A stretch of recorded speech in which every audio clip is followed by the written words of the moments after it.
on the click-clap mode. There is no door, nothing. So after the Alhaji Dakande came out from the office, and then during the regime of the Honorable Kuye as the chairman of Shomolu local government at that time, or Sheson Larawaju rather, if I'm not mistakenly, they give us 32 lock-up shops.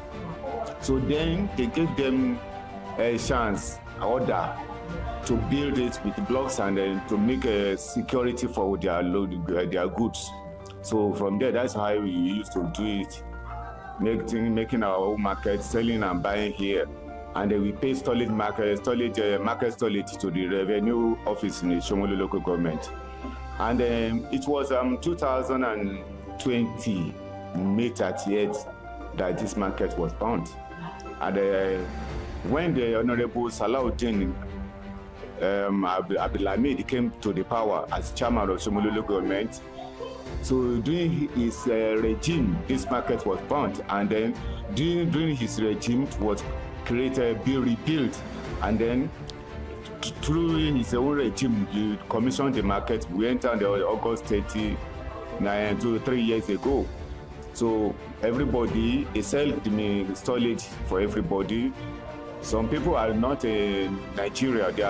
They brought it towards their friends and families, and they let it out to people to be selling there.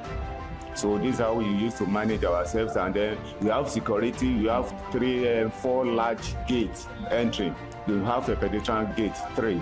So this is how we are used to maintain ourselves. We have the security guide that used to guide us in the night to secure everything.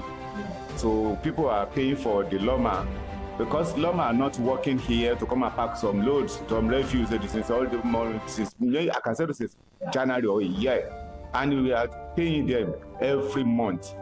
So we are paying the security officers, and then we have a permanent building for toilets. So which we have their own permanent borehole for the toilet. So we have 3 boreholes in the market. One are serving the office, toilet, and those people are killing fowls and everything. So making market to use it. Now, since you said Loma has not been coming here, how have you guys been disposing your debts? That is very, very difficult for us to dispose. If you can go through the market now, we see many refugees too bigger in front of their shops. It's only when the market PSP around here used to pass through, they will give them money and they will just dump it to their lorry. Okay, now you talked about security. Has there been any issue whereby a goods got stolen or something, even though with the security? Goods stolen in this market it's not in the night, it's daytime. There's only goods stolen in the day night, it's just full. If you are lucky, if you are carelessness, you can take your phone and they went away. You won't know when they took it and they went away. So what are the authorities doing concerning that? There's nothing we can do just to console that person, because if you put your phone here, you just go inside to go and give them goods you want to buy.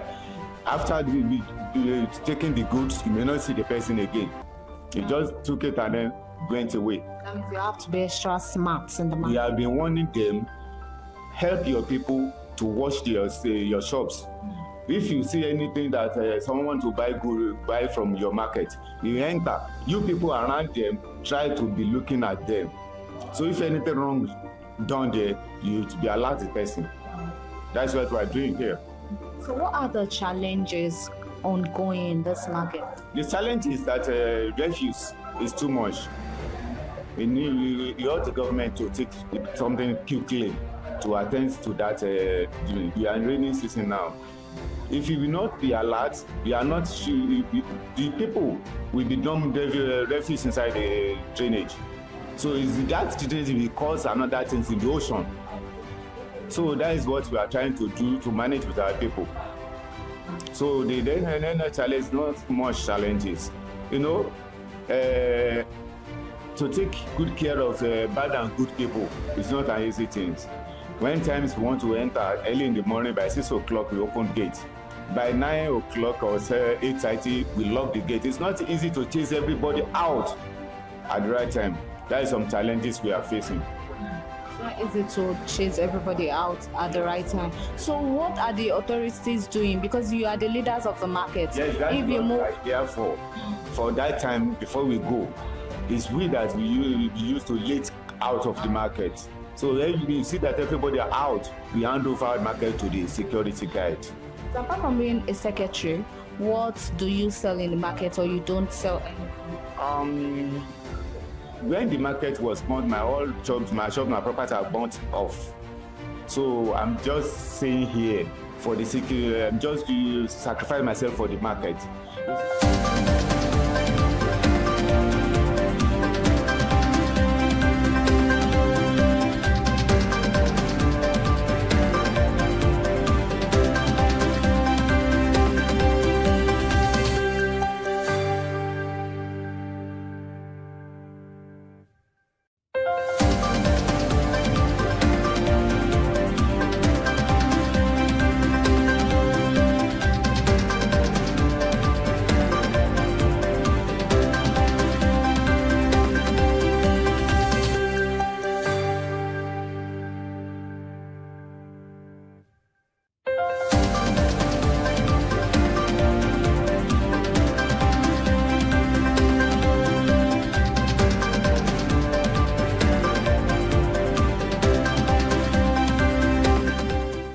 Good evening, welcome to ConsumerHallaTV News at 4. I'm Ire Ayomikunle Ike. President Bola Ahmed Tinubu will chair the third high-level roundtable on critical minerals development in Africa next month in Manhattan. The African Mineral Strategy Group convened the upcoming summit to address how African nations can retain greater values from their mineral resources instead of exporting them in raw forms. The high-level gathering will take place on September 21, 2026, alongside the 81st session of the United Nations General Assembly. Global investors, African leaders, development finance executives, and technology representatives will discuss strategies to enhance industrial cooperation and regional manufacturing capacity across the continent.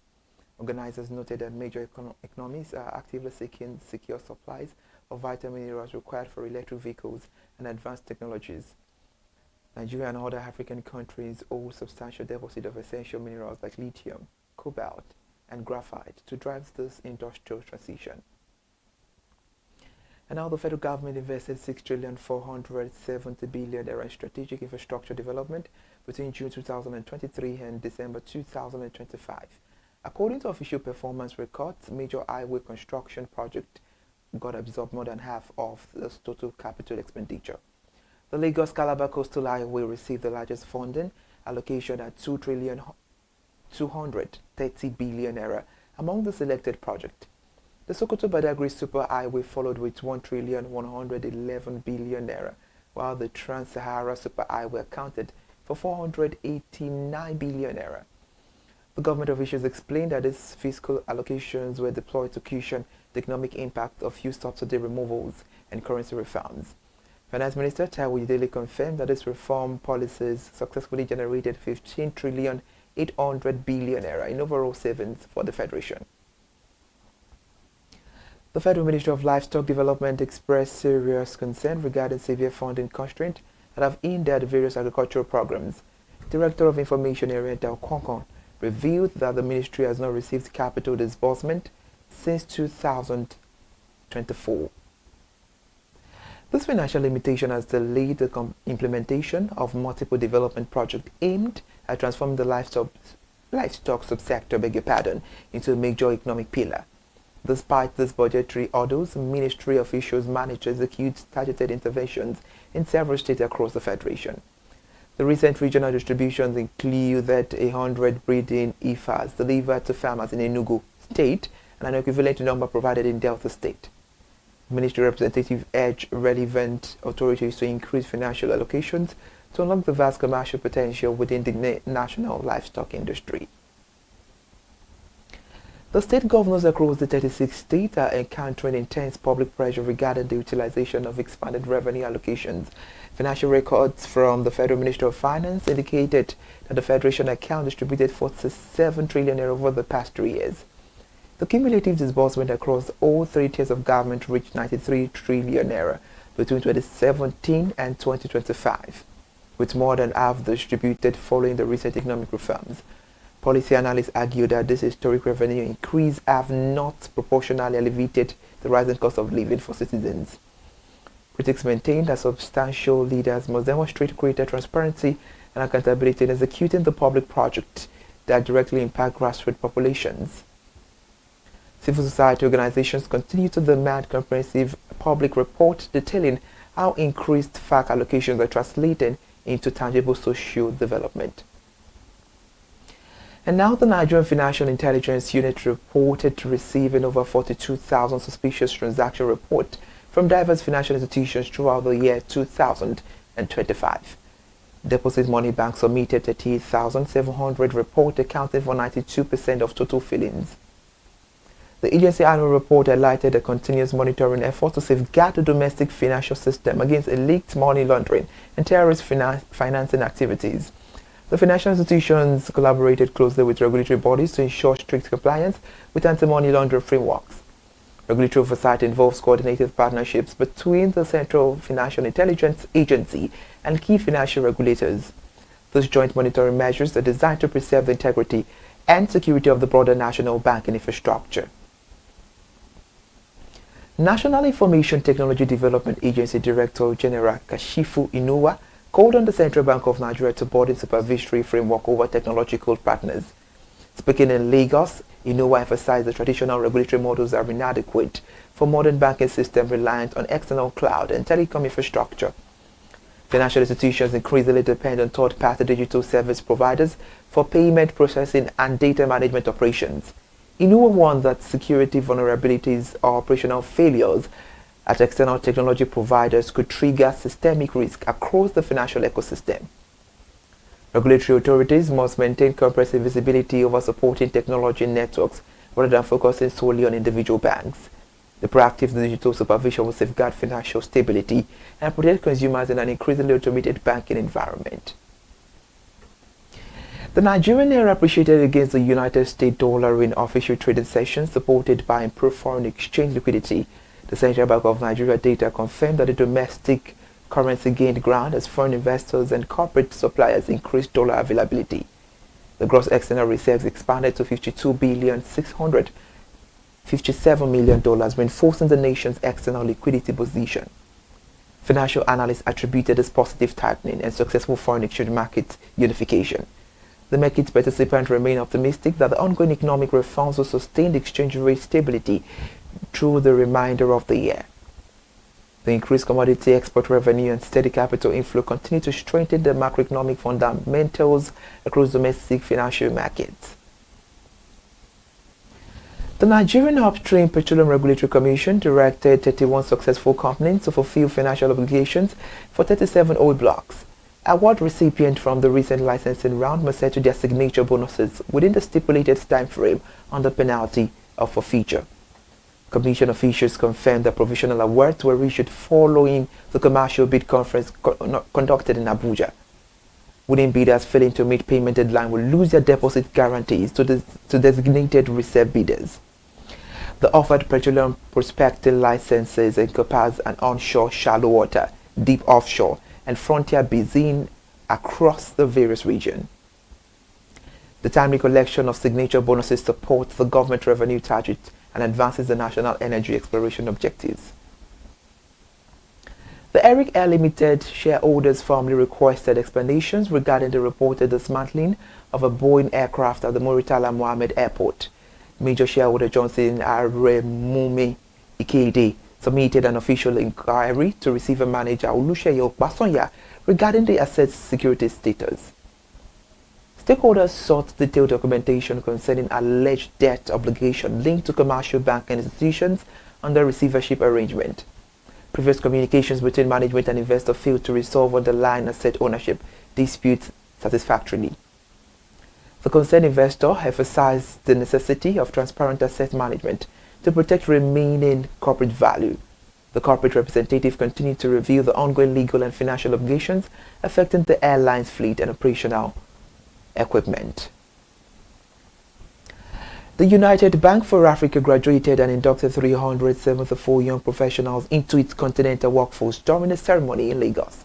The successful candidate completed the Core 21 of the institution's flagship Graduate Management Accelerator program. The group chairman, Tony Lumelu, encouraged the new inductees to prioritize exceptional customer service as a primary competitive differentiator. He also noted that while banking technology can be replicated, personalized customer engagement remains uniquely valuable across competitive market. The training initiative drew participants from subsidiary operations spanning 8 African nations to build regional leadership capacity. Meanwhile, the executive management expressed confidence that nurturing the young talent secures the long-term operational excellence of the banking institution. The Microsoft Africa Government Affairs Head Akua Gekeye cautioned that building institutional trust is very essential for capturing artificial intelligence economic benefit. The continental policymaker must establish robust regulatory conditions to ensure responsible technology deployment across various economic sectors. Experts project that inclusive artificial intelligence integration could generate up to $1 trillion in additional gross domestic product across Africa by 2035. Agriculture, financial services and manufacturing sectors are expected to capture a significant share of this projected economic advancement. Despite the massive potential, structural gaps in digital infrastructure, computing capacity, and technical skills continue to challenge widespread adoption. The government must address these foundational deficiencies to secure meaningful economic participation in the global digital economy. And to end the news, United States President Donald Trump announced a temporary 3-day suspension of newly proposed trade tariff targeting Canadian merchandise. The 11th-hour policy pause followed intensive bilateral negotiations between American and Canadian diplomatic delegations in Washington. Negotiators made substantial progress regarding trade provisions covering automobiles, dairy products, and the energy infrastructure project. Economic analysts noted that the temporary abatement prevent immediate cost pressures on cross-border supply chains. Both administrations agreed to continue a high-level discussion to finalize comprehensive trade agreement addressing historical commercial dispute.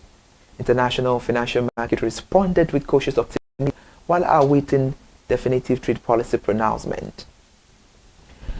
Thank you for joining us on the news this evening. I'm Ire Ayomikunle AK.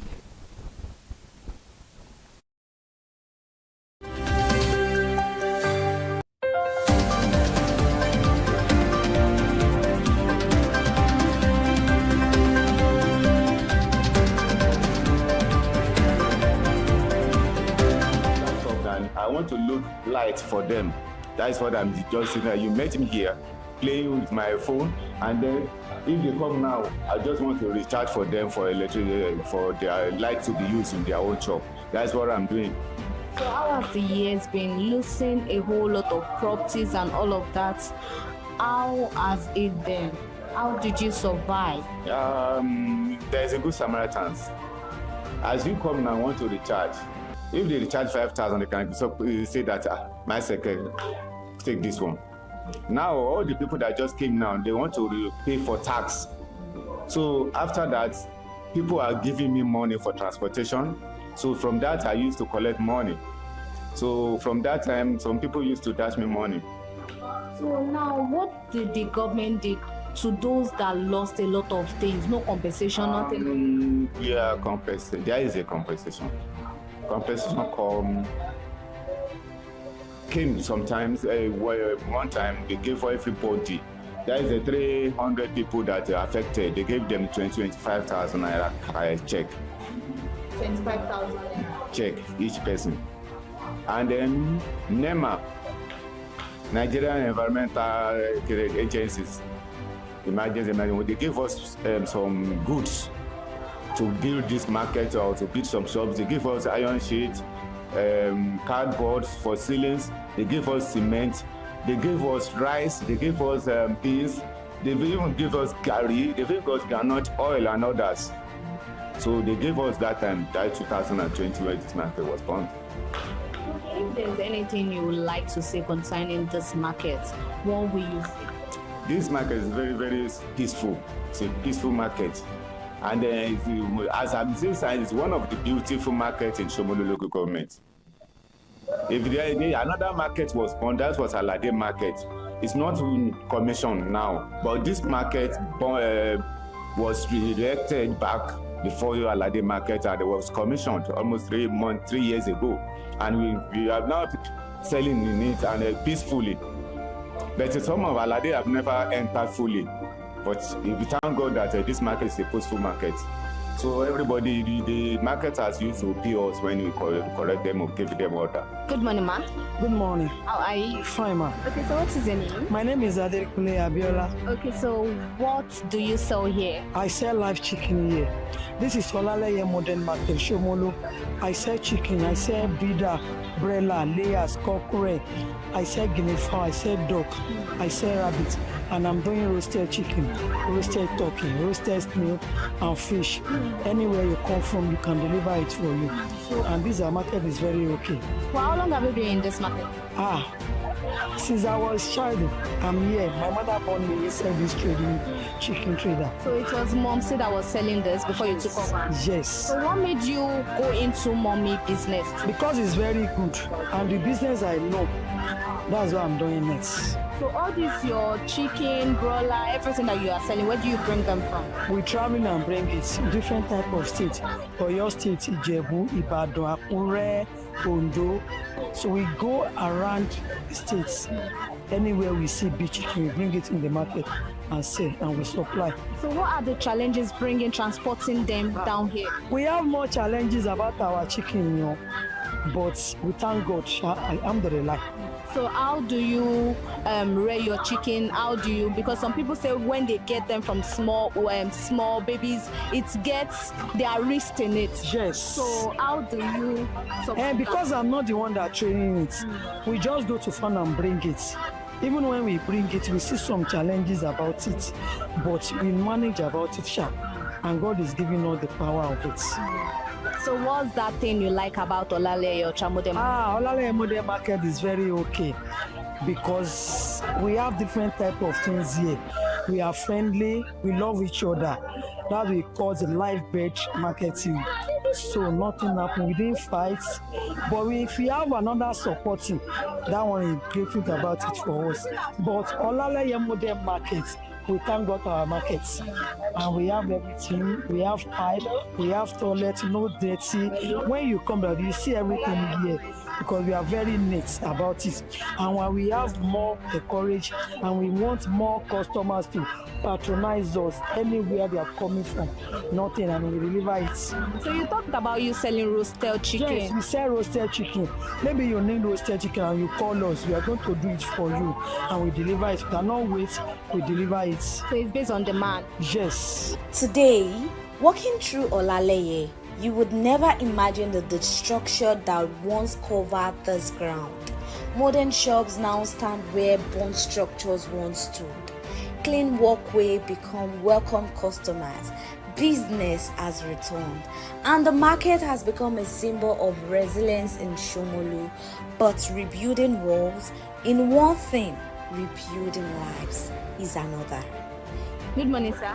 Good morning. How are you? Fine. Okay, what is your name? Sulaiman Adesoko. Sulaiman Adesoko. What do you do? Kí lẹ ń ṣe gangan nínú ọjà yìí? Iṣẹ́ tí mò ń ṣe ń bí ni pé mò ń yan owó gìnìfà. A ti tó ọdún mélòó tẹ́ ti wà ní iṣẹ́ yìí? Ọ̀gá mi ti wà ń bẹ̀ ti pẹ́ bẹ̀ tèmi sẹ́ join wọn 2 years. 2 years. Yes. Kí ló dé tó fi jẹ́ pé eléyìí lẹ́yọ̀ láyò láti máa ṣe? Kárí bá wí, ó ṣèjà láì bá wí. Bẹ́ẹ̀t tí yóò bá ṣiṣẹ́ ní ayé kò dáa. Àròbí pẹ́ pé nǹkan ṣe náà àárí tọ́rọ́ kọ́bọ̀ lórí ẹ̀ tàbí ń bọ́yàwó tàbí ń bọ́mọ. So ẹ kọ́ṣẹ́ ìlọ́wọ́ ọ̀gá yín tó ń ṣe tẹ́lẹ̀ ni? Bẹ́ẹ̀ni. Ọdún mélòó lẹ fi kọ́? Gbogbo tí mo lò mí lójú 6 months lọ. Okay, kí wá ní àwọn ìpèníjà tó wà nínú iṣẹ́ yìí tẹ́ ń ṣe?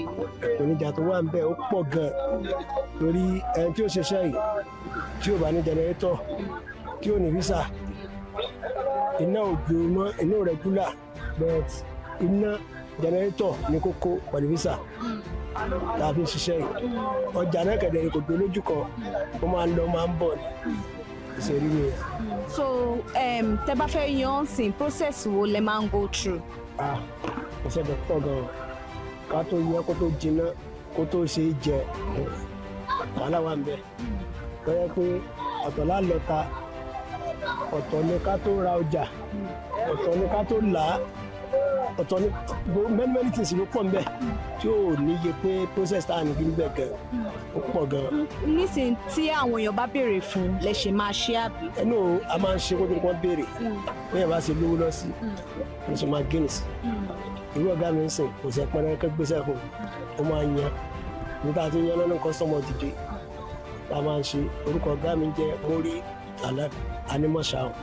ok tó bá ṣẹ́kù sí báwo lẹ ṣe máa ṣe. ọjà wo kí n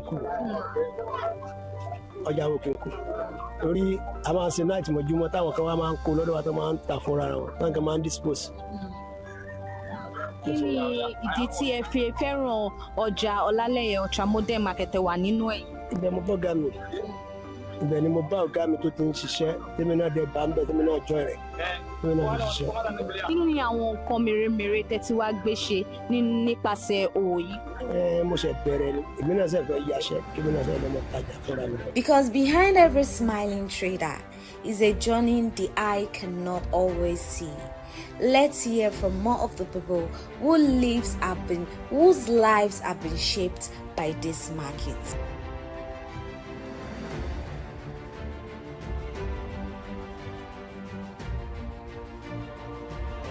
At first glance, Olaleye looks complete, clean, organized, peaceful. But spend a little more time here, and another story begins to unfold. The trader told us that despite the transformation, their daily struggles continues. Sales are no longer as predictable as they once were. The cost of transporting goods continue to rise. Traders dealing in meat and poultry battle unstable electricity, forcing many to depend on generator and freezer just to keep their business running. And then there is sanitation. Ironically, one of the cleanest markets we have visited is struggling where to dispose of its waste.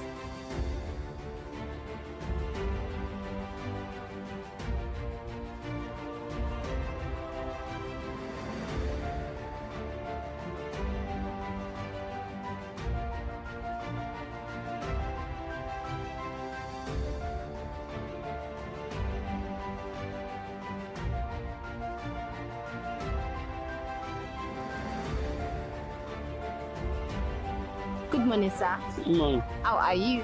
Fine, sir. What is your name, sir? My name is Akorede Yakin. So what do you do in this market? Oh, I'm a meat seller. Seller. For how long have you been selling meat here? I started from 1993. Since 1993? Yes. So what's that thing you can tell us about Olaleye Ultra Modern Market? That is a good market because they are just do this meat in a modern way. Because before, around 4 years or 3 years to this time. So I'm still there. Before that I'm still there, but it's now, thank God I'm still there.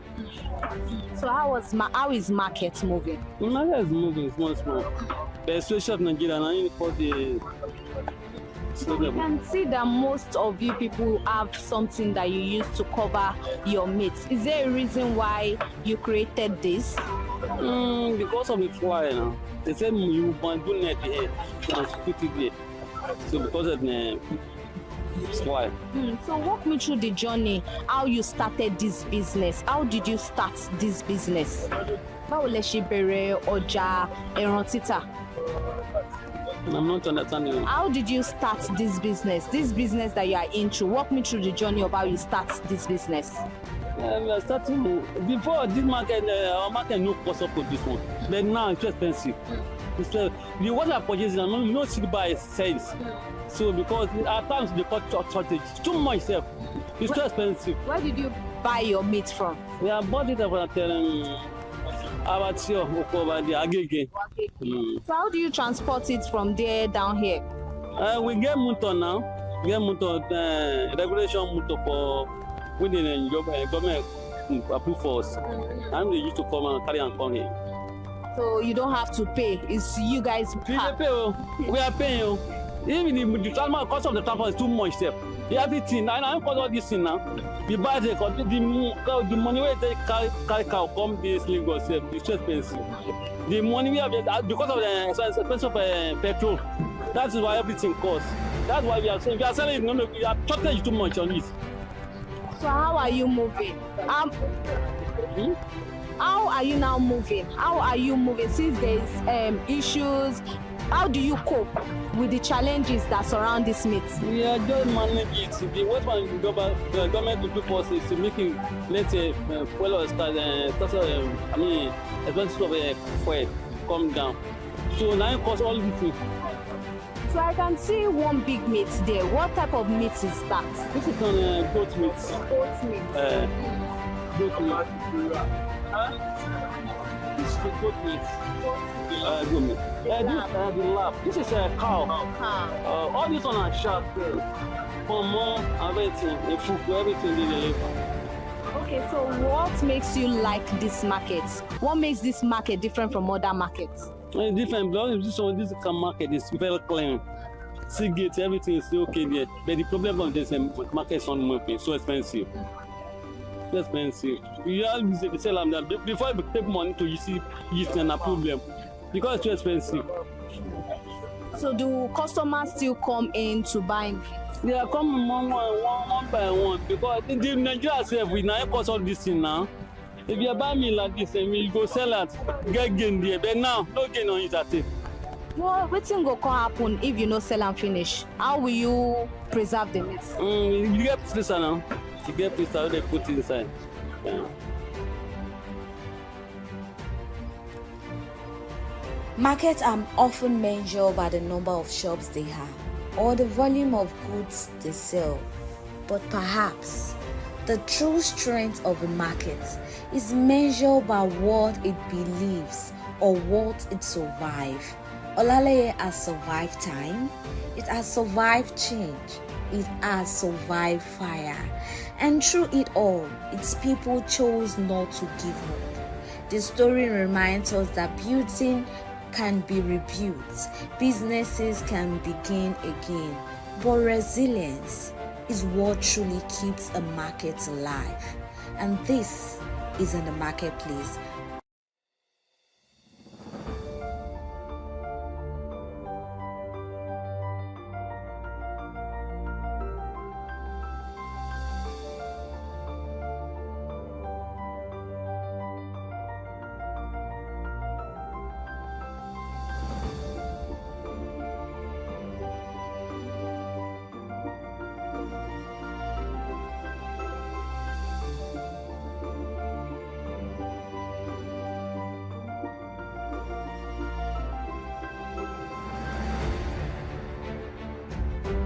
So the next time you come to Olaleye Ultra Modern Market to get things for your soup, you might notice that the building might be new, but the story of the people therein is deeper than what you think. So I grace your skin again. I am Elizabeth Abepe, and this is in the marketplace on ConsumerHalla TV.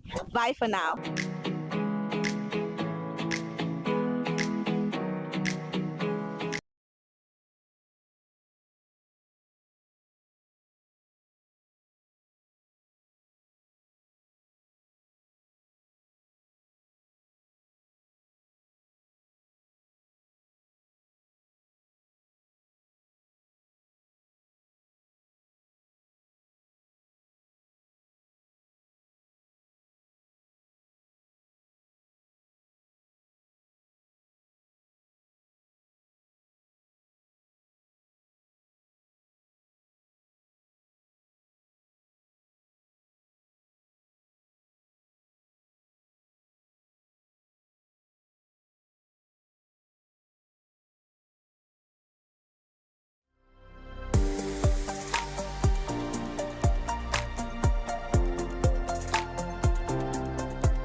brands and services, you can reach out to them and they will be sure to handle it or to cater to you. Thank you so much.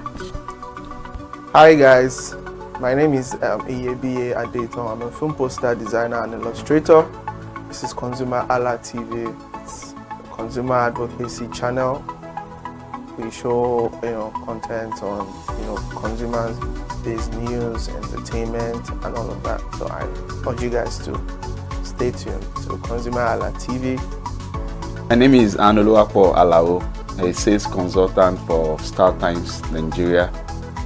This is a ConsumerHallaTV, where they discuss anything consumer needs and get knowledge about anything about consumer. So keep watching Hi, my name is Adebola Ogushino. I'm a filmmaker and you're watching ConsumerHallaTV. Any consumer-related issues, they've got you. Hi, my name is Stephen Olorunshisi. I'm a strategy and sales professional, currently working with Obey, and you're watching ConsumerHallaTV. I mean, this is one of the channels that you don't want to but stay on. Consumer advocacy, brand promotion, everything consumer, what you need to learn for your business to grow. This is a channel where you learn, where you experience entertainment too. But it's good for businesses, for brands, and for an entrepreneur. If you want to know more about businesses, want to know more about brands, please stay watching. Alright, thank you so much, ConsumerHallaTV. Keep watching. Industry in Nigeria, the first of its kind in Nigeria, and I know that it's going to bring value and quality into the service industry. ConsumerHallaTV is here to offer value to service industry and to give a voice to consumers, bring awareness to the brand industry, and also bring education to what it is to have quality for what you paid for. I know that through ConsumerHallaTV, you are going to be able to get what you have paid for quality-wise and also give a voice to you in wherever it is that you do. I am here to support and give a shout out to say that keep watching ConsumerHallaTV and we'll have a better quality for value in Nigeria and in the global space. Please continue to watch ConsumerHallaTV because it is here to make things work better for you. It is on this note that I would like to say a big congratulations to the chairman and CEO of ConsumerHallaTV, Pastor Tunde Olufowora, and all the staffs of this great organization. Thank you for what you do. You are making things happen for us, and I pray that God bless you. Thank you. Even the real estate sector, you need any information about real estate, you come to ConsumerHallaTV. They will do justice to it. Hi everyone, my name is Omotayo Abiode and I'm the founder of My Digital Lawyer. I'm live here at ConsumerHallaTV, a consumer protection education platform teaches you about your rights as a consumer. And if you want to stay connected and more knowledgeable about your rights, do follow them on all social media platforms: Facebook, YouTube, Instagram, X, TikTok at ConsumerHalla. Thank you. Hello, my name is Toyin Balogun. I'm here to give a shout out to ConsumerHallaTV, #1 platform helping you to shop smart, spend wisely, and live better. Anytime you have any kind of issues with your shopping, or you want to know a very honest review, please contact ConsumerHallaTV. Here to help you, and please join the community where we can all make life easy and better for all of us. Fair pricing, right to return goods, right to product labeling, right to fair dealings, and a lot more. Well then, have you heard about the new media channel? ConsumerHallaTV. ConsumerHallaTV. ConsumerHallaTV. At ConsumerHallaTV, our goal is to inform and educate consumers in Nigeria with insightful news alongside development within the fast-paced world of consumers through well-researched, specialized, and analytical content. Our vision at ConsumerHallaTV is to create an engaging platform that provides right connections for meaningful brands in Nigeria, thus creating a more caring world for consumers where business thrive. And guess what? Our ConsumerHalla brand is the first consumer complaint resolution portal in Nigeria, powered by a 72-hour feedback mechanism We offer consumer advocacy, informative talk shows, branding promotions, advertising, and lots more. Connect with us via our YouTube channel at ConsumerHallaTV. Follow us on our Facebook page, ConsumerHallaTV, our Instagram page, ConsumerHallaTV, and do well to subscribe to our YouTube channel. Subscription is free. ConsumerHallaTV. At ConsumerHallaTV, you deserve to be heard. At ConsumerHallaTV, you deserve to be heard. And other segments. Other segments, don't mind if it's just a jealous person. Oh, It's new movie release, updates, and screen time. I'm going to enjoy myself because this is my favorite time on the program. I get to recommend good movie for you, and I'm also waiting for you to recommend movies to me also in the comment section. Screen time is not just all about entertainment, it is relaxing and also educational. So that is why we are bringing to you Screen Time on ConsumerHallaTV. And in case you're wondering where to join us every Mondays by 5 o'clock p.m. at ConsumerHallaTV on our YouTube channel. Subscription is very, very free. And in case you have not followed us across all our social media platforms, please do so. We are begging you, on Instagram, Facebook, Twitter, and also TikTok at ConsumerHallaTV. What are you waiting for? Click on that follow and subscribe right now. And from the I to the R to the E to the M to the F to the E, my name is Iremofe Koforola, the man always clothed in wealth and strength. And I'm Kikelomo Ajibola. Ta-da!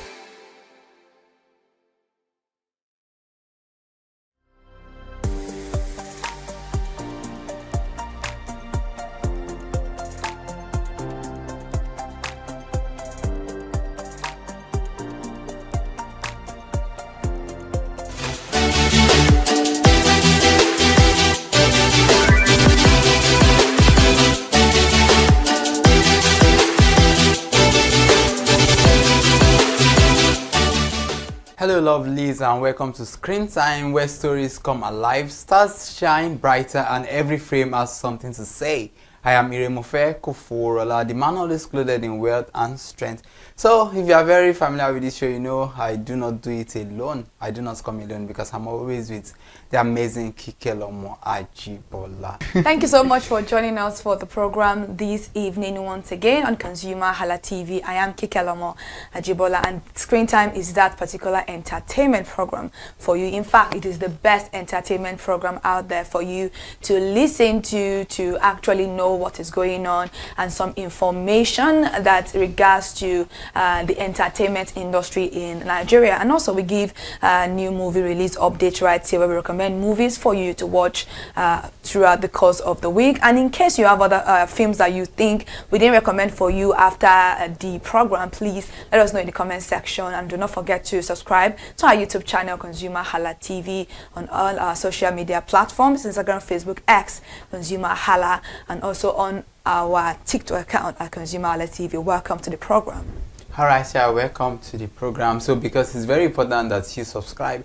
Alright, today we are doing something many of us don't do often. We are pressing the rewind button, and not on a remote control but on our memories actually. Before streaming, before binge watching, before a skip intro, there was appointment television. You didn't watch television when you wanted, you watched it when the broadcaster said it was time, and somehow we loved every minute of it. Yeah, exactly. We loved every minute of it. Entire families planned their evenings around one program. Dinner had to be ready, homework had to be finished, the best seat in the living room was already reserved. If you understand what this means, you get to know. And it even helped the person who changed the channel in the middle of such episode.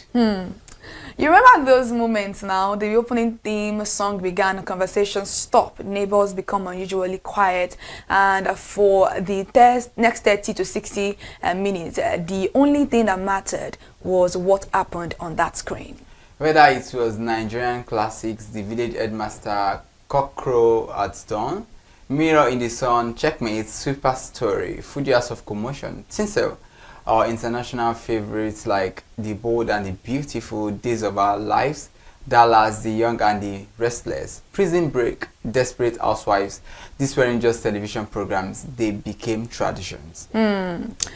Well, they gave us unforgettable characters, villains we genuinely disliked, heroes we rooted for, theme songs we still remember, cliffhangers that kept an entire country talking until the next episode. Absolutely. So tonight we are asking, this evening we are asking you, today we are asking you, what makes television series and soap operas so timeless? Why do some stories stay with us for decades? In today's streaming era, have we gained convenience at the expense of shared television moments? So let's begin this conversation as we look at first television series versus soap operas. What is the difference? So because we look at it most times, people say they watch soaps, people watch television series, and I grew up, we all grew up watching all of this. Do you have any favorites at any point in time? I think Baba Jasco. Yeah. It was so funny. Yeah, so and funny. I think a particular film, like I can't remember the name right now. Okay. It's in my head, but I can't say it. The one Funke Akindele featured in, I can't remember. Series? Yes. I can't remember the name currently. It was, I know she featured in some series. In a soap opera like that. I think that was even her first. I need to know. I need to know. Oh my God! Goodness. Yes, it kept coming to my That's head. true. I forgot. Yeah, those were my. I think Super Story. This is Super Story. Yeah, I love Super Story. I love Desperate. I love Prison Break. Yeah, I think I loved Dallas too at that time. But I didn't really get much screen time when I was younger. They were always saying, "Go and sleep. It's time for school." Yes, like. But those stories. I can never forget one is Baba Jasco and Company. My patrol by Wale Adenuga production. Oh my God, those were those days. They were memories that were beautiful. Like this is like 20-25 years ago, and then you can still clearly remember most of these songs. They are very beautiful. That feeling of nostalgia, you just have to remember. You wish you could just go back. Oh my God, and watch it. And sometimes I feel like, why are they not, why can't they keep on showing this particular production? And I think I love Tinsel. Tinsel is quite, close by, not too far off. I love Tinsel. I loved Men's Club. Men's Club. Yeah, I love Men's Club too. Yeah, I think it's the same people that were producing it and Tinsel. Were they not the same people? No. Oh yeah, but they were like those. They were beautiful. They were beautiful. Yeah, Can I say this particular one that they are doing early in the morning on African Magic is also African Magic. Yeah, that's also I love series. I love God rest her soul at that MS movie. The Johnson. Oh my God! I think I African watched. Magic even gave it a lot. I watched more than 1,000 episodes of the Johnsons. The character, the cast, everything, the story is just very beautiful. I think there was a time they celebrated their 1,000 episodes. I think I watched over 1,000 episodes. Those are movies, those are series that I can watch over 1,000 episodes, by the way. Interesting. I share same sentiments, especially Super Story. Yeah, Super Story. So, in case you are wondering, okay, soap operas, television series, what is the difference? So, let us get into it right away. Let's clear up something first. People often use television series and soap opera interchangeably, but they are not exactly the same. A television series usually tells a complete story across a limited number of episodes or season. Every episode pushes the narrative towards an ending. Yeah, that's very beautiful. Yeah, because people just think everything is soap, everything is series. At the end of the day. So we would now say Wura is a soap opera or a TV series. Wura is a series because if you look at it, it's only one direction. Yeah, one direction. Those other ones they can be from any other. Yeah, even sometimes they can bring another character. Yeah, that's it's open-ended. It continues. Yeah. But if you look at Wura, even when this other season continues, they could have ended it anywhere they wanted. Yes. So they're true. always closing that narrative. That's very beautiful. Yeah. So that's like the other ones that we're talking about. They're not soap. They're not TV series. Because the Johnsons has too many. Like you'll be like, okay, what's going on today? What's going on? But then they make sense regardless. Yeah. So they continue in a way, and you understand. As long as you have the episode, and at the end of each episode, there is something that the narrative they're trying to close at the end of the. So when you say Jennifer's Diary is a soap opera series? It's a series. How because do you mean? If you look at the direction of it's about one person. It has diverse characters in it, but each episode has its theme. Each episode has what it's talking about. Oh yeah, that's you understand? True. So for soap, it's long. It's just continue. But for series, each episode has what it's talking about. I think I get it. Yeah. So soap operas are built differently. They are designed to continue for years. Characters evolve, families expand, secrets refuse to stay buried, someone presumed dead, somehow returns. Yes. And just when you think it's over, another storyline begins. So that is the beauty of the soap format. So I think there's something coming in my head. Z-word. Yeah. Oh my god. Now if you see for Jennifer, you know, yes. Once one character the dies. The movies in Z-word, they are not series, they are soap operas because somebody will die today. Yeah. They will tell you, oh, they did not cremate the person magically returns. They cannot. Or somebody is shot. You saw that the person was shot. Yes. And the person died. Then and all of a sudden. Oh my god, yes. That I understand the reasons why Z-word sometimes piss me off. But I feel like Nigerians do better. We pull off soap operas better than Z-word. I'm not even hiding my mouth to say that. I feel like Nigerian soap opera pull it off better than Z-word itself. Yeah, so let us go into segment 2, why we become so attached, to series, to television, to all of this. So because at some point we got so attached to it. Yes. And that's how we could remember all our childhood memories now. So television has become one of the world's biggest entertainment industries. According to leading media analysts, the global television and streaming markets now generate well over $300 billion annually. That tells you one thing: people love long-form storytelling, and that is interesting to know. That's because television gives characters something films rarely can. Time to grow, fail, fall in love, make mistakes, and enough time for audiences to feel like they're part of the journey. That is why fictional characters sometimes feel like people we've actually met before. Interesting. So let us look at the secrets of soap operas. Soap operas mastered emotional storytelling long before binge watching became fashionable. The Bold and the Beautiful, for instance, has produced thousands of episodes since 1987 and remain one of the world's most widely distributed television dramas. And here at home we have Tinsel, which has achieved something equally remarkable. Premiering in 2008, it has surpassed 4,000 episodes, making it one of Africa's longest running television dramas. Longevity like that doesn't happen by accident. It happens because audiences keep coming back. All right, so you remember when, okay, let's just test your memory. Let's get to see. As audience, let's get to see. So do you remember who remembers so many things? Although so many stories could have, popped up and all that, but do you remember you rushing home because your favorite program started at exactly the same time every week? I remember. Yeah, I definitely remember too. So everybody just knew it was time to watch that particular. I think one of those I wouldn't even know if like a soap opera or something. Let's quickly digress. Was Nkombe, Kola Olawe, and Labion. Those particular television shows were those shows that, even though I freaked out a lot when it comes to Labion, I was always watching. I think about 10 p.m. in the night at that time. I think AIT. MITV, yes, 10 p.m. and I think Labion was 2 on Sunday. Labion was 10 p.m. in the night. Yes. Then Nkombe was. I used to watch Nkombe on Galaxy television. I think it was at 2 p.m. in the afternoon. Yeah. Yes. I remember us. When it comes to Labion, you will see everybody running. When my mom when we went out together, my mom, everybody would just be rushing home, like, oh, Labion is about to start.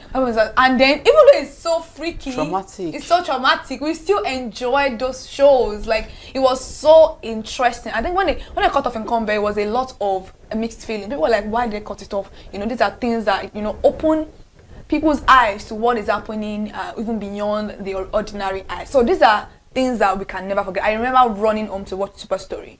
I remember always wanting to even sit down and watch it. I think they give us the whole episode that we watch throughout the week on Sundays or probably in particular days, and then we'll be like, oh, even though you've watched them, you still want to. It's like a rewatch. You know, the rewatch now, you have these days now that are on YouTube. Yes. That way they gave us that rewatch. I feel like they probably create a YouTube channel for Super Story and start uploading all. They would. I feel like a lot of people will watch it. Yeah, Super Story. I always say we can't forget Super Story. We can't forget. It made our childhood very memorable. We cannot forget about Jasco. Please bring them back. There's a way you can bring them back. All right, so yeah, it's a lot of things to know. And Kike, sometimes you just want to ask how those things stayed with us, how we're able to just remember all of those things. So it is what it is. Or you could ask someone the next day, please don't tell me everything, just tell me how it ended. Sometimes I just want to know, because missing one episode felt like missing an important family meeting. Oh my God, that's so true. That's so true. And then where you have cases whereby NEPA just disappoints you. My You feel like crying. If you have a generator in your house. Oh my God.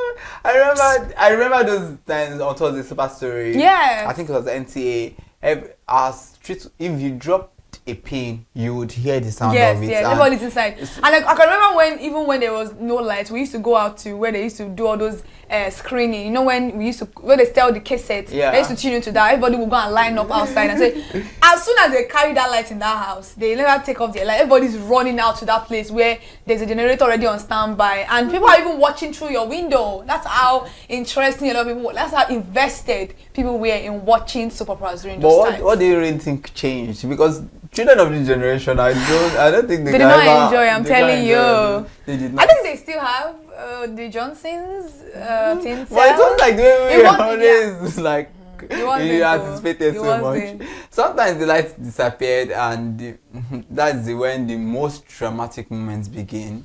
And you never knew whether the hero survived or the villain finally confessed.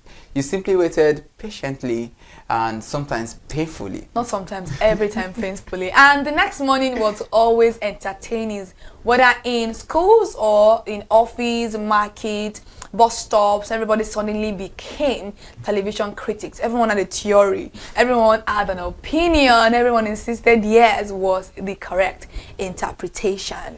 Absolutely. When we heard that we were all correct, arguments back and forth. Yeah, everybody has to their opinion. Just like when you go to the newspaper stand, people were always having one commentary or the other. Alright, so let us see how streaming changed the rules, because we still have the series, but something has definitely changed. Yeah. So fast forward to today, streaming has completely rewritten the television experience. Entire seasons arrive at once. Viewers decide where to watch, how many episodes to finish in one sitting. Which has also changed the way stories are written. Modern series rely heavily on binge-worthy pacing. Episodes ends with powerful cliffhangers because producers know the next episode is only one click away. Nigerians has embraced that evolution, and streaming originals and digital productions such as Baby Farm, King of Boys, The Return of the King, Covenant have shown Nigerian televisions can compete globally with cinematic production values and layered storytelling. At the same time, Jennifer's Diary continues to prove that homegrown television favorites can evolve while maintaining their authenticity. And when you talk about Jennifer's, I feel like Jennifer's Diary is one of those most talked about series when it comes to the nowadays generation. They always want to watch Jennifer's Diary. I think when you're in a gathering of young people, they're like, oh, Jennifer's Diary is training, Jennifer's Diary is doing it. A lot of people want to watch Jennifer's Diary. And I'm somebody that I've watched, you can attest to it. I'm somebody that I've watched Jennifer's Diary from season 1 to, I think it stopped at season 28, episode 2. Before she now dropped the Everybody Loved Jennifer, and I don't know if that is the concluded part or she wants to continue the production. But right now on YouTube, I think we're about season 25. So I've watched Jennifer's Diary from season 1 to season, I don't know if it's 27 episode 7 that I stopped, or season 28 episode 2, I can't remember, but I know I have watched the whole episode more than 30 times during the course of when it has been released, because whenever I feel like I'm bored, I don't have anything to watch, I start from the beginning all over again. And now I'm very excited. I think you saw me starting at about 2 or 3 weeks ago, and I'm already at episode 25, but then I stopped because I wanted them to, you know, bulk up the upload so that I can be able to watch. So during the course, I feel like a lot of people talk a lot about Jennifer's Diary, especially children. My younger ones love Jennifer's Diary. They always want to watch. Mommy, Jennifer's Diary is showing Jennifer's Diary, and it's now on DSTV. So a lot of people are watching it there. I don't think a lot of people watch the Galaxy or AIT or MITV anymore like that. They've all even moved to the DSTV now. So yes. Absolutely, well, I agree. So the industry has responded to changing audiences. Streaming continues to grow. Production quality has improved. Stories now travel across continents almost instantly. Yes, there's an interesting contrast here. Classic television taught us patience. Today's audiences can finish an entire season before the weekend is over. Different generations, different viewing habits, but the same desire for compelling stories. Whether it's Checkmate or Tinsel, Baby Farm or King, great storytelling always find its audience. Absolutely, and I agree. What about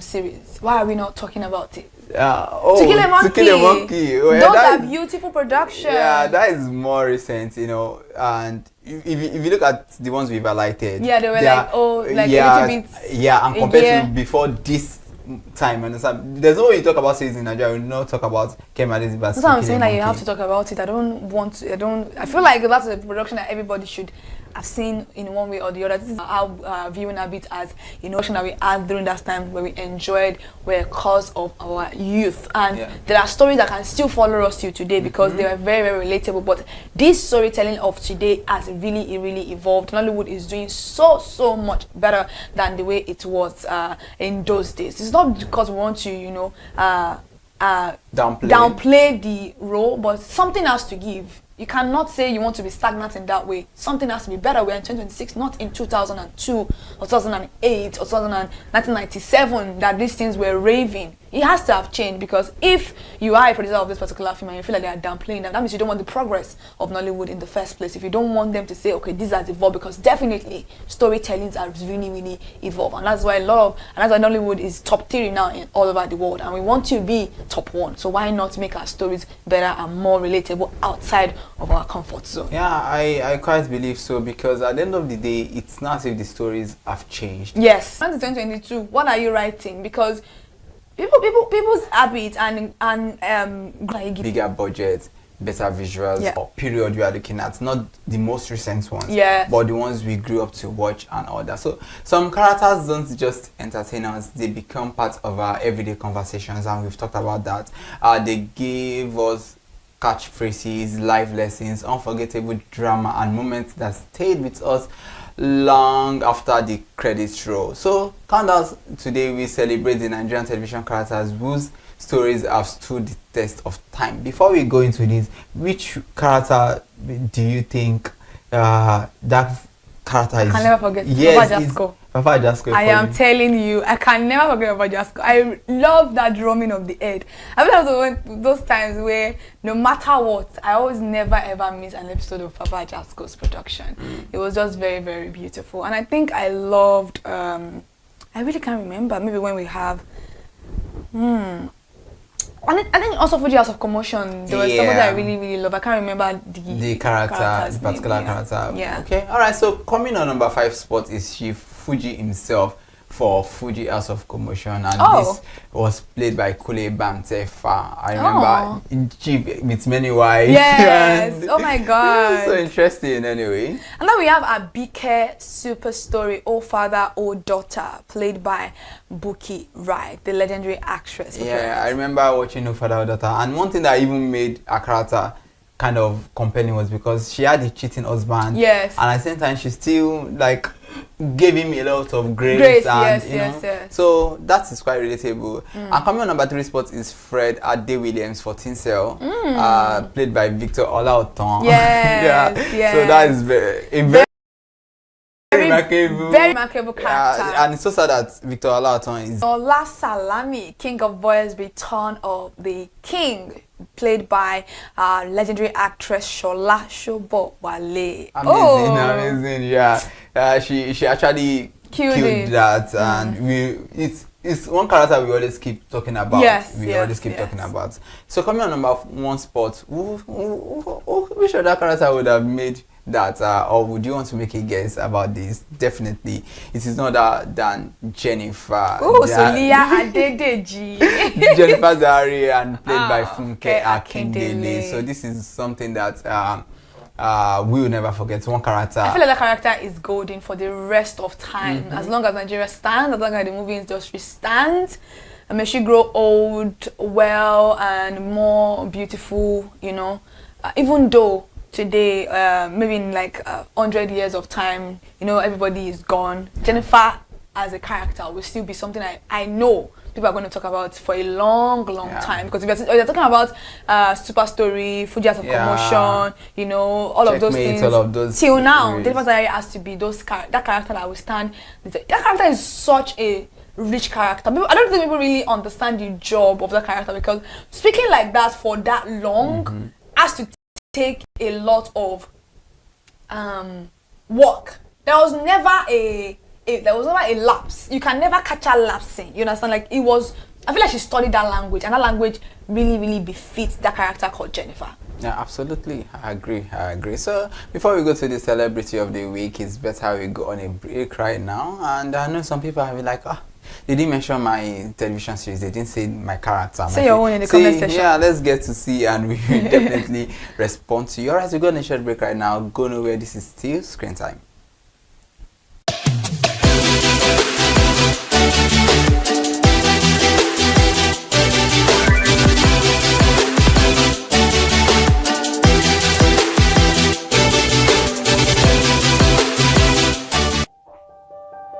Hey there, do you know in the world today, everyone is a consumer, and as consumers, we all have the right to be heard. In Nigeria today, as a consumer, you have all right to product information, right to fair pricing, right to return goods, right to product labeling, right to fair dealings, and a lot more.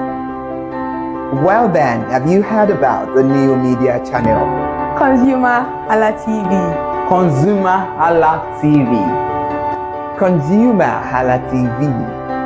At ConsumerHallaTV, our goal is to inform and educate consumers in Nigeria with insightful news alongside development within the fast-paced world of consumers through well-researched, specialized, and analytical content. Our vision at ConsumerHallaTV is to create an engaging platform that provides right connections for meaningful brands in Nigeria, thus creating a more caring world for consumers where business thrives.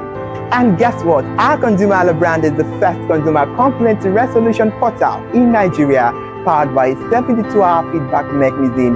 We offer consumer advocacy, informative talk shows, branding promotions, advertising, and lots more.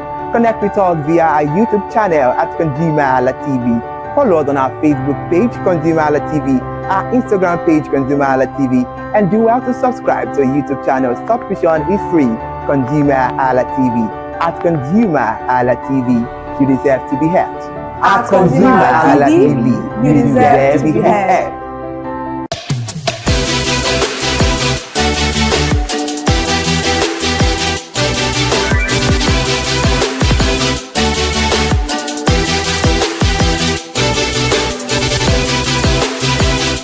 Welcome back. In case you are just joining us, you are watching Screen Time, your #1 entertainment show on ConsumerHalla TV. And today's conversation has been very entertaining, educative, talking about television series and soap operas.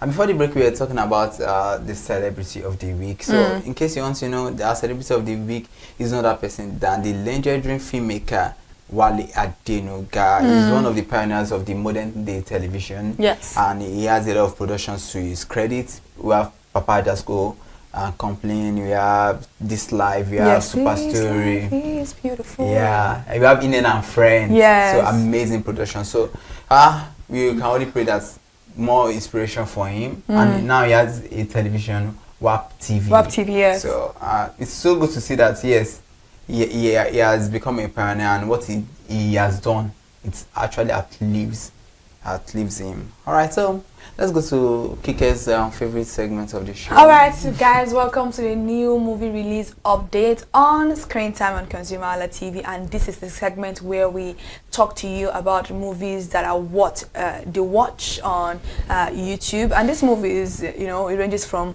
5/10 to an 8/10. You should probably see these films because these are movies that you would learn from. And for the first recommendation this evening, we have Dead on Toby Makinde TV on YouTube, featuring Toby Makinde, Debbie Felix, Juliana Oloyede, Jide Awobono, and we have Awe Ayobami. Yeah. Is that about me, right? Yeah. So I remember having Aware on.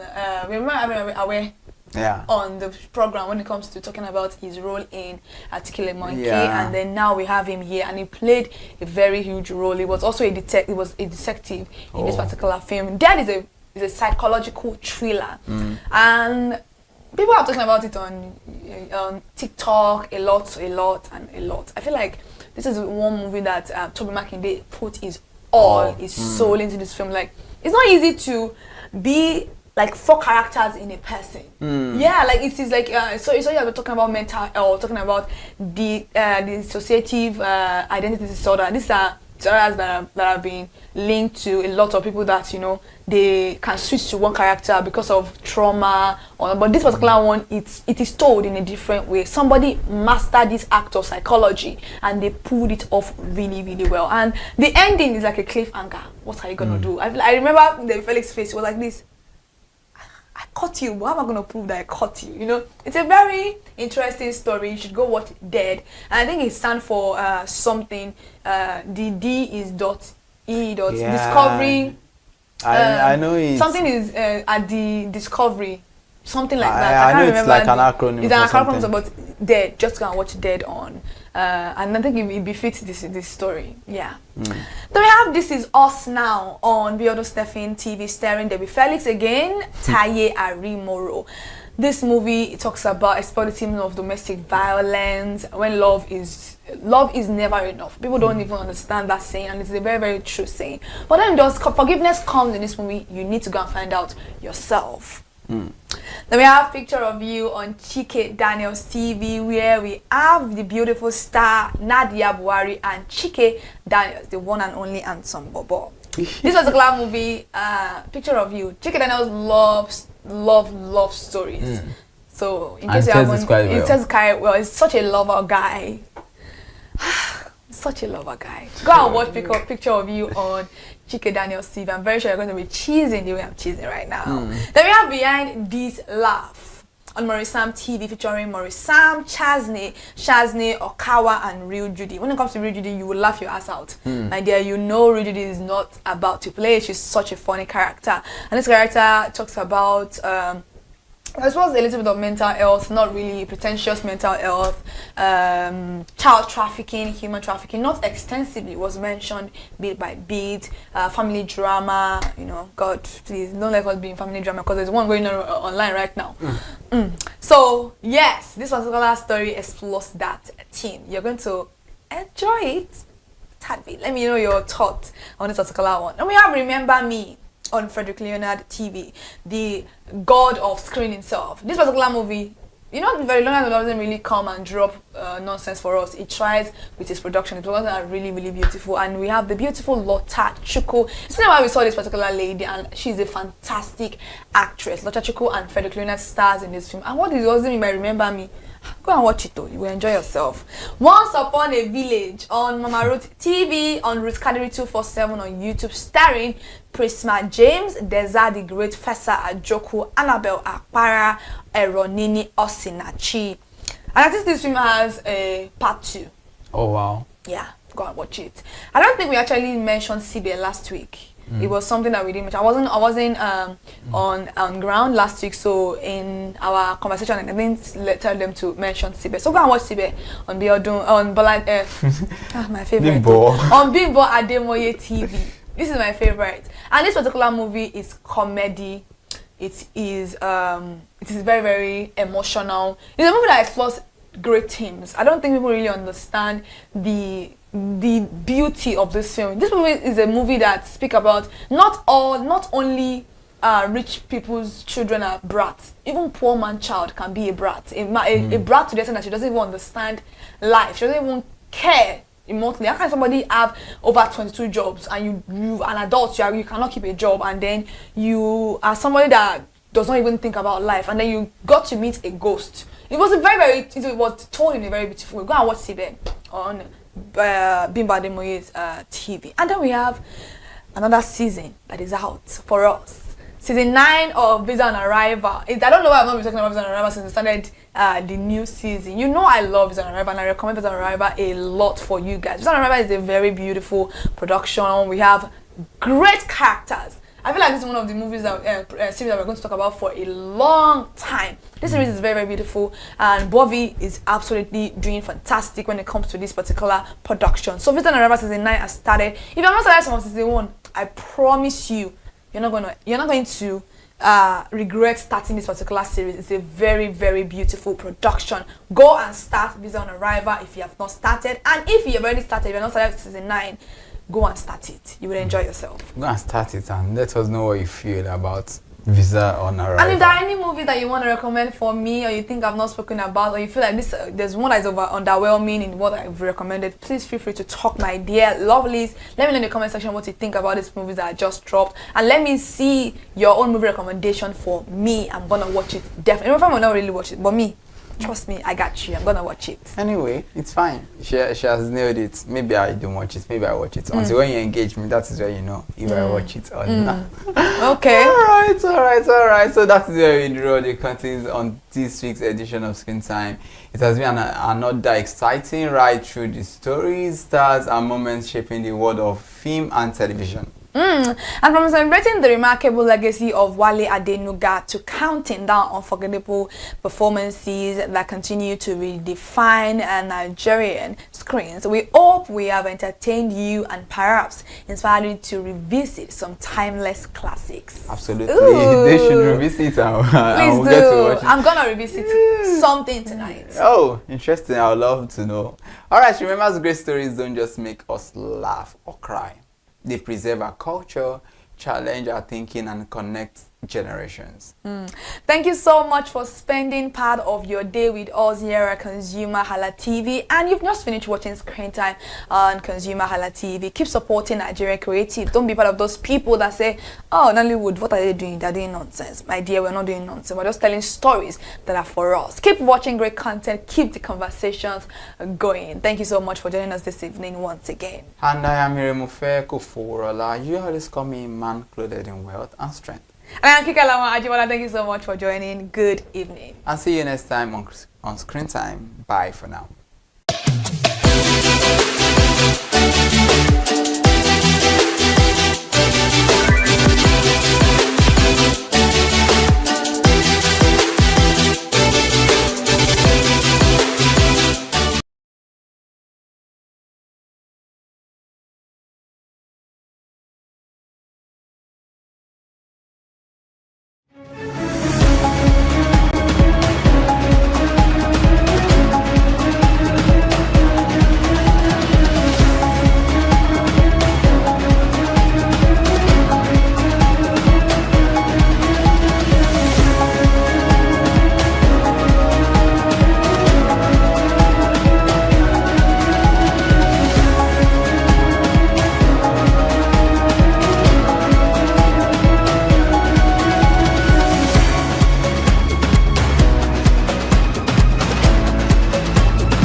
If you can dream it, definitely you can achieve it.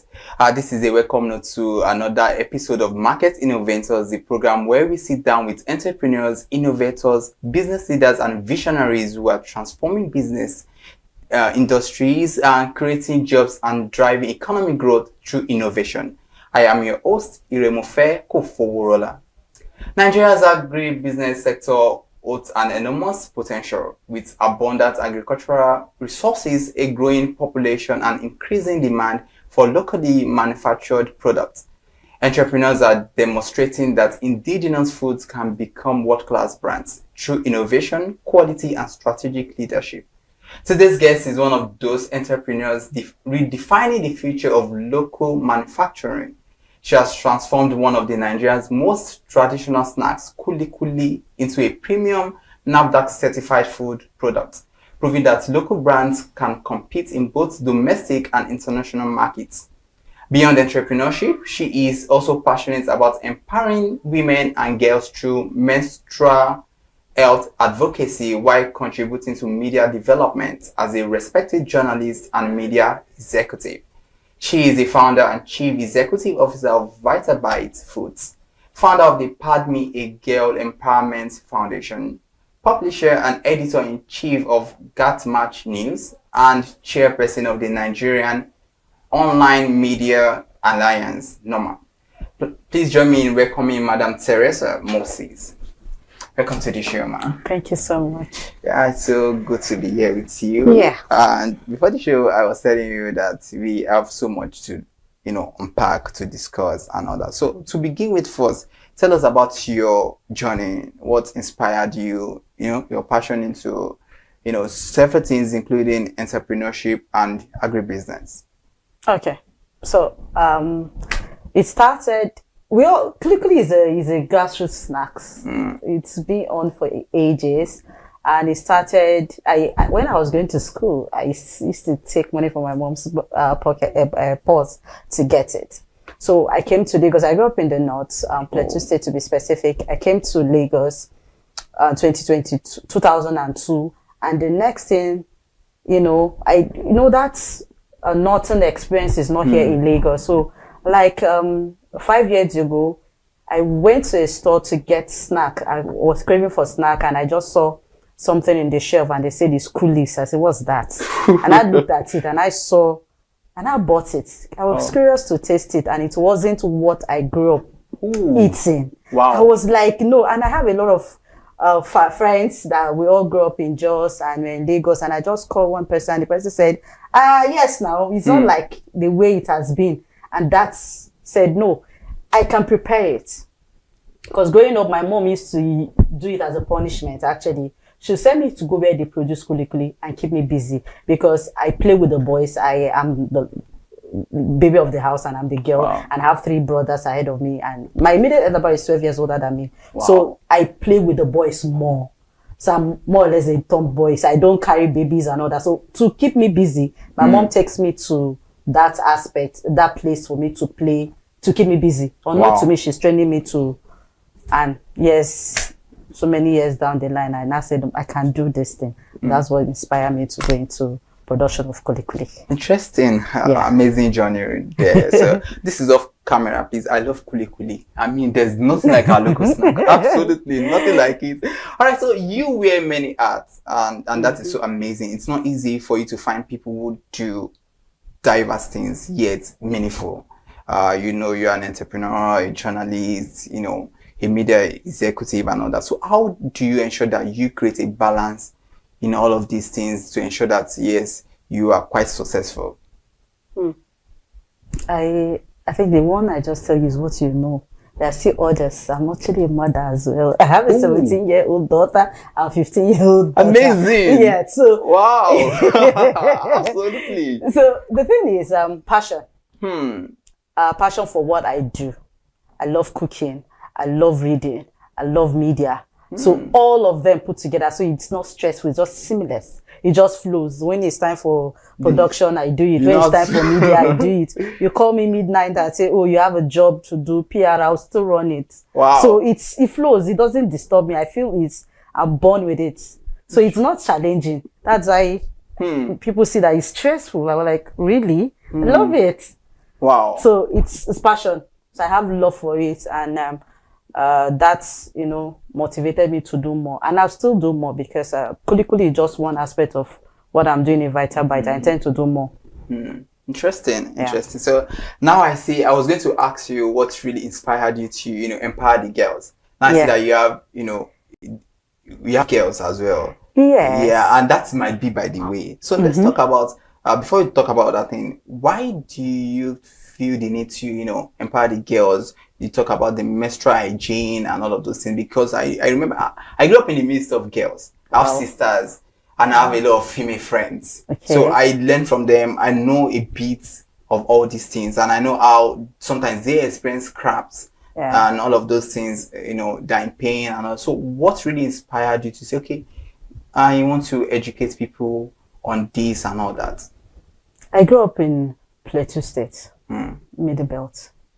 And the northern part of Nigeria, life in that side is not as luxury as here in the southwest. So when I was privileged to have that, my first experience, my mom called me to the room and she told me how to use sanitary pad So my first experience, I started with the sanitary pad, a popular brand, that I don't want to give free publicity. So I started using sanitary pad. I never used tissue. I never used that. So I grew up using sanitary pad. But down the line, I noticed there are people who can't afford it growing up. So when I carry mine to school, I can share to some. You understand? Because I know I have access to it. But growing up, and I realized that. So I thought it was that time. But years down the line, I'm a mother. And I realized that aside I have girls, and I realized that there are still girls in this age and this time who cannot afford sanitary pad. We all focus on those in displaced IDP camp. We focus on food to give them to eat. But we don't care about the girls and their menstrual health. And do you know that because of religion, if you are menstruating, you are unclean. You can't go to school, you can't associate with your people, you are being stigmatized. And again, you don't even have the necessity to keep yourself clean. You see the challenge? So that's why I took it upon myself to, okay, this is what I want to do. And it's been so amazing. I have support. I don't really do it basically here. I go to the north, IDP camp. Being Abuja, during my IDP camp in Abuja, they know us there. Benue, Otese IDP camp, that's the biggest IDP camp in Benue State, and Kadorko in Nasarawa. So we tend to go more. Wow, amazing. I'm so proud of what you are doing in that, because I know what it feels like when, when it comes to menstrual hygiene and all that. So well done on that. So let's look at this. I said earlier I like kuli. So I want to go into that. All right. So, I made mention of the fact that at Vital Bites, you are looking at, other products that might be in future. But why kuli? Although you stated earlier that your mom would say, go to where, the processing, all of those things was taking place then. But why not any other snack? Why do you think, okay, that is what you really want to do? And what other products in future do you have in mind, for Vital Bites? Kuli is a product of groundnut. And we in Nigeria happen to be one of the largest producers of groundnut. So we focus on Kuli is actually more or less like, if you look at it, is not actually the waste product of groundnut, but is actually main product of groundnut, because what you use basically is groundnut. Then we can now add the spices to it. So I now look at it, it's something that is in the market. It's something we all know. It's something we are familiar with. But the disadvantage is that they carried it in wheelbarrow, they expose it. It's open, it's unbranded. So people look at it like it's not edible, but it actually is. So I now took it up to say it's something that we already know. So what I just did was just make it more hygienic. The processing was hygienic. For me to go through NAFDA to get registration is not easy. To make it hygienic, then make it premium packaging. Then, of course, innovation comes in, branding comes in. Not talking about it. So it's not that you can see the difference. You see Vital Bites, kuli is different from other kuli because of the packaging, the branding, and the process at which we go about it. We don't just pick granite and just do it. The process is hygienic for consumption. And again, the ingredients we put into it, we still spell it out. Even though there are some people who don't want, they will reach out to us and say, oh, we want ours in this kind of flavor. We don't want granite like one of the ones I have in Maryland that I got to supply to Maryland in US. They say they don't want, I did 2 parts. The one with pepper, the one that is spicy with pepper, and the one without. So some people don't want the spicy one, some want the plain one. So it depends on the order, so make it. So aside that, basically nothing really stressful, but it's still the local snack, but we just want to put more premium to it. It's something we are used to. It's not something that we don't know. Kuli, basically everybody knows it. Everybody has tasted it. But the only thing that makes you not to look at it twice is because of the packaging and the way it's being exposed. Basically, that's just it. I love that. And who could have thought that kuli would have NAFDAC number? Seriously. Because men Nigerians just pick it up and eat. And I love the fact that you talk about the innovation you are trying to put in place. You understand, to ensure that yes, it's more edible for people. But let's look at it. It does not mean that the journey, your entrepreneurial journey, just rosy. Even if it is kuli. You understand? Sometimes you have the days whereby you feel like, oh, business is not what it is meant to be and all that. So what are the setbacks you face in this business, and how do you always scale through to ensure that yes, you come out better and stronger? One of the major challenges, like almost everybody face, electricity is major. Then production. Production, we need machines to produce. First of all, you select the granite. Select it because you're going to remove stones. That is the process. It's a very hectic one. The process. So it is easier when you get a machine that will select it, remove the stone, select the stone from the main granite. Then you now process it and extract oil. The extraction process, you need machine to do the extraction. Manually, because when I started manually. I still do it at times. When I don't have major production, I have little, I have to use hand. After the grinding of the granite to a paste, you have to use turning stick or petal to start turning it to extract the oil. Because it's the oil from that paste, from that granite paste, that you use in frying that's in kuli. So you don't buy granite oil elsewhere. So you have to extract it. So the amount of extraction you do, and you have to extract a lot, because if there's a lot of oil in that paste, it will not come out fine. So we need machine to do that for us. Machine, it will be easy. Machine will just extract the oil, dry, leave the paste to a cake. Then you now cut it into various shape and fry. You understand? Frying is not a process. You can get machine to do frying, but the extraction is the most important thing. So the machines basically are expensive. They are expensive. And to get local production, because it's not something that we do. It's not like a grinding of pepper and all that. So the machine to grind is not always available. To get local manufacturers to add, to produce, because there's a time they directed me to go meet all these fabricators to fabricate for me, but they still don't get it. So it's a challenge. And if we get the China produced one, it is smaller one, and you need electricity to still run it. And with our electricity system, that's money. So when you calculate how much you're going to make from the proceed of kuli and the machines and the stress involved, it's really frustrating. But the passion keeps you, because if you said you are not producing, somebody will reach out to you and said, I want kuli, and they will want to make others. What do? You still have to go to the market, get your granite, and run your thing. Wow. It's a whole lot. Yes, it's a whole lot. I'm trying to catch my breath because I'm trying to process everything. It's not easy. Nobody would have thought of the fact that we just buy, we eat, and we don't even know that all that premium, tasty kuli you see out there. A lot goes into it. All right, so this is Market Innovators. You've not started at all, because we are just bringing the juicy part of this conversation to your screen this afternoon. But before we move on, we will go on a short break right now. Go nowhere, stay relaxed. We are coming back.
Welcome back. You're still watching Market Innovators on ConsumerHallaTV, and trust me, this has been an explosive edition because I have Teresa Moses still with me in the studio, and she's a woman of many parts. I don't even know which one to actually, say with, but absolutely, it has been an insightful conversation. And now, if you're a lover of kuli, trust me, a lot goes into it.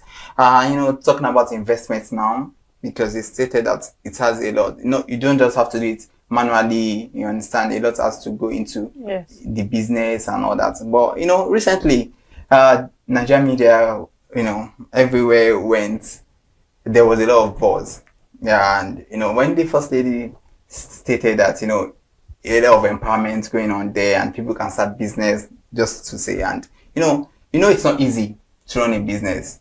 And if you look at whether Akara business, kuli, all of these things, it seems like it's something that is on a small scale, but a lot of capital goes into it. So let's talk about investments in it now. If there are stakeholders who are interested in this business and then I feel like, okay, let's go into this business. For someone who even wants to start, personally for you, how much did you start with?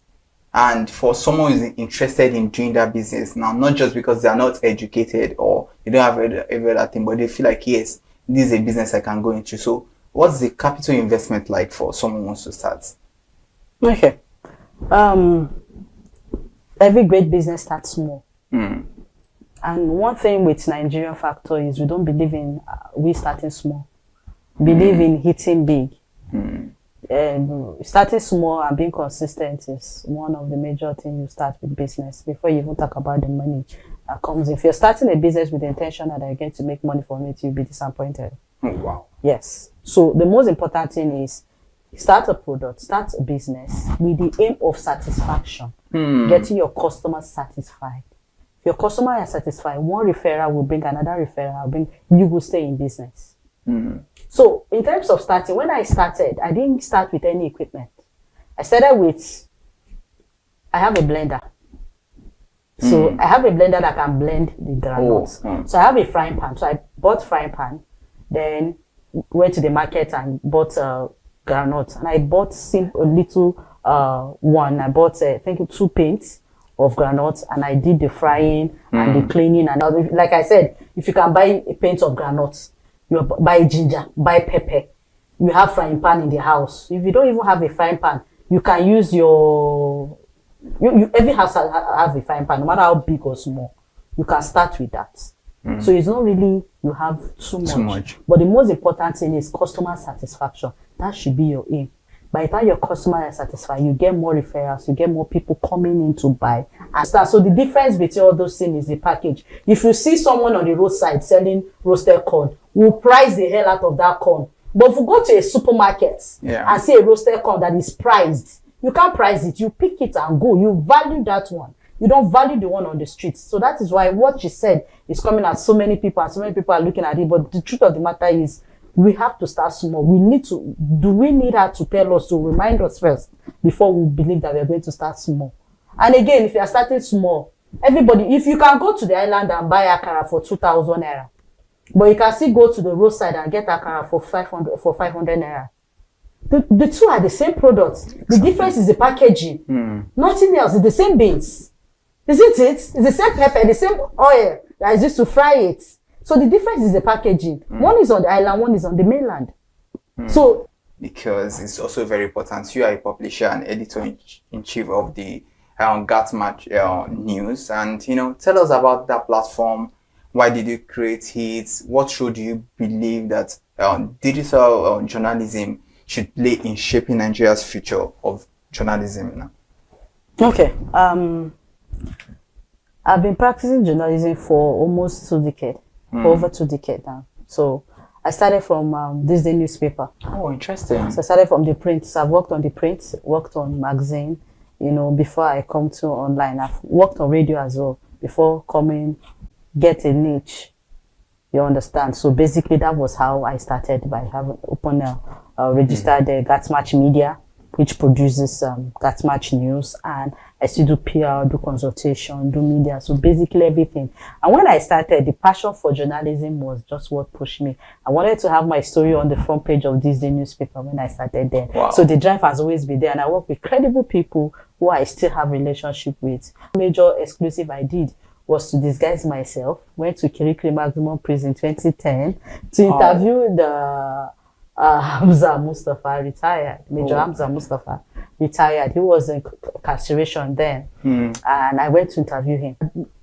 That's passion to do something different, to do something daring. When you say you can't do it, I will tell you that I can't do it. I can. So that was how he started. My editor was telling me that you can speak. I was like, can you interview Mustafa in prison? I was like, sure, I will. And that was how it started. So it wasn't about the money. Because now we are doors. So we went through the process. We didn't just jump into media.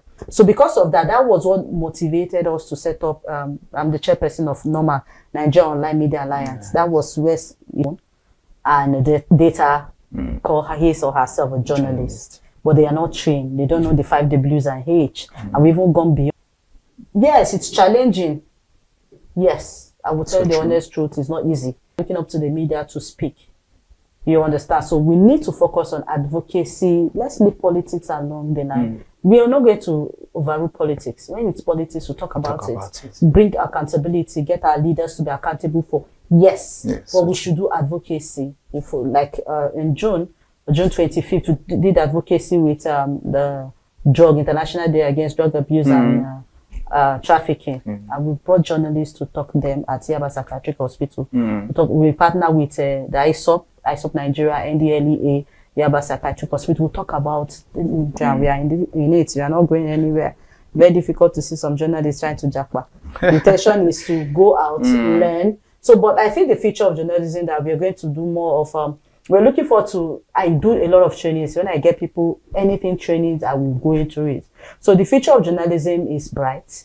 We will get there. We'll make our corrections. We'll be great. But you know what? Anywhere we find ourselves in the world, we still outstanding.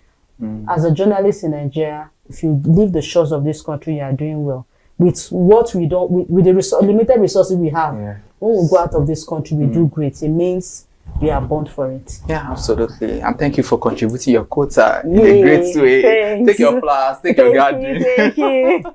Now, before we allow you go, let's look at it. You are a mother. And, it's also one of the arts that you wear.